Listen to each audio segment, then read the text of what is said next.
Harry and I talk frequently. We could write a book on tours and just the funny things that happen.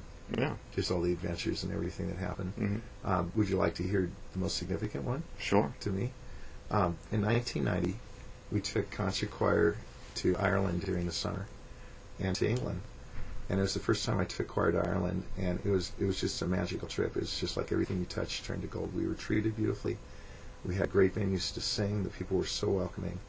Literally on the morning that we left Ireland to go to England, we formed a circle in the hotel lobby to sing for our chaperones, staff members. And there wasn't a dry eye in the house. We hated to leave. Tour guides are crying. All the kids are crying. We didn't want to go to England. We were having such a great time in Ireland. We get to England, and our tour guide is a 75-year-old woman who was one of the crankiest people I've ever met in my life. On the ferry boat over, they smoked like fiends. Half the kids were sick. It's not starting well in England. Mm-hmm. And we get through the first night, and we finally get into London the next night. And I told our travel agent, get me a place close to Subway, because I knew if we got on the underground in London, you can get anywhere. I'd been in London before. Mm-hmm. So she did, but the further we went into London, it was like going into South of Market before they revitalized it in San Francisco. Mm-hmm. Warehouses, stuff. It's looking pretty crummy. And we stop the bus, and I go into the hotel lobby, and it was like walking into a train station. It was huge. I heard 7 different languages before I hit the front desk. And so get the keys, we're late, they get us into dinner. The dinner was burnt. Literally, the soup tasted like liquefied cigarette butts. The tablecloths were dirty. The town looked scary. I literally looked at the kids, and I said, nobody's going out of the hotel tonight. And it wasn't like I even needed to say that nobody's going out of the hotel tonight. So we get there. There's major construction going on. Basically, they're knocking down the walls between 2 old hotels to make a 5,000-bed hotel. We are spread all over this place. This thing's turning into a disaster after we had such a good time. So the next day was the 4th of July, and we're ready to go sing our last performance. It's going to be at St. Margaret's.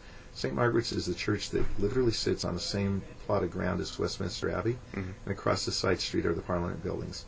And it is the Church of Parliament. You know, they don't have separation of church and state in England. So a pretty cool venue. We walk in, the Verger's name is Nigel Harris, and Nigel's not very friendly, typically upper stuff English guy. No, we can't change there. We had to change at the hotel because there's no changing rooms. And yes, we get to do a sound check at 11:15, but we better get our butts out of there by noon because they have a prayer service. So, you know, not too friendly. So we do our sound check, and sure enough, here comes Nigel down. You got to get out of here. So I take the kids out the front door. It is raining. I have no clue where I'm going to put these kids. And I look to my left to the side entrance of Westminster Abbey, and there's this very tall, gray-haired woman who looks like this. We're in our tuxes and gowns, and goes like this. Why are you all dressed up? Well, we're a choir. We're going to be singing at St. Margaret's. Well, come in here and get out of the weather.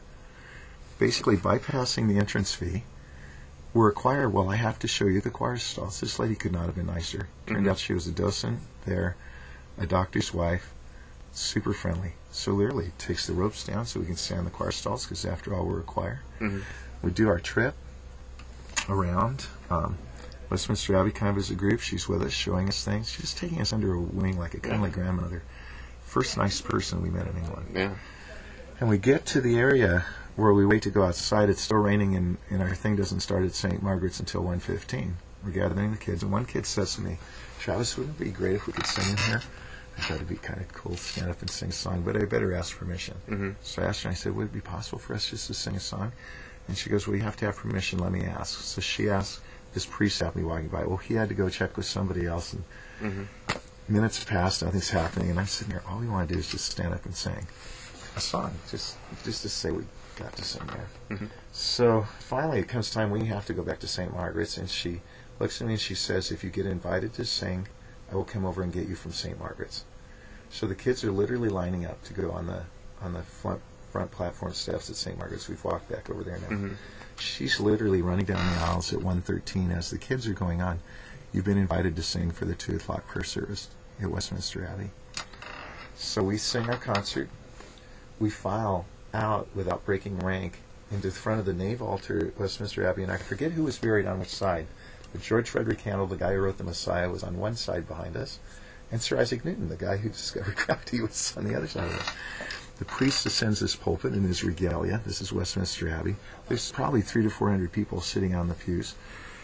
Ladies and gentlemen, all activity ceases for the 2 o'clock prayer service. Makes a few announcements. Introduces us. Is from Carolina first. Got it wrong. They're from California. Then offers 2 prayers for the day.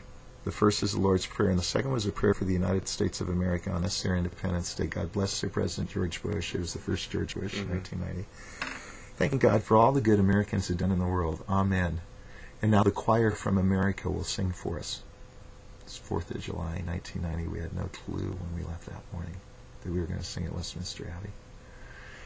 So we sing our 3 songs, and the last song we had prepared was America the Beautiful. This was our last singing in England at Westminster Abbey on the 4th of July after a prayer for the United States of America. I've still to this day, you've never seen so many chills go up the spines of the crowd at the same time. It was surreal. Yeah. They finished it. All these people came up from the United States to greet us and to thank us. Then this one lady comes to me, and it's just felt like this. Well, I never thought this would happen. I just looked at her and I said, what? Come halfway around the world and hear the Napa High Concert Choir. I go, yeah. And she goes, I live in Browns Valley. They allowed one of our chaperones to videotape it. They don't allow videotaping in Westminster Abbey. We get on that bus, and the whole bus is crying. They can't believe it. The rest of our trip was wonderful.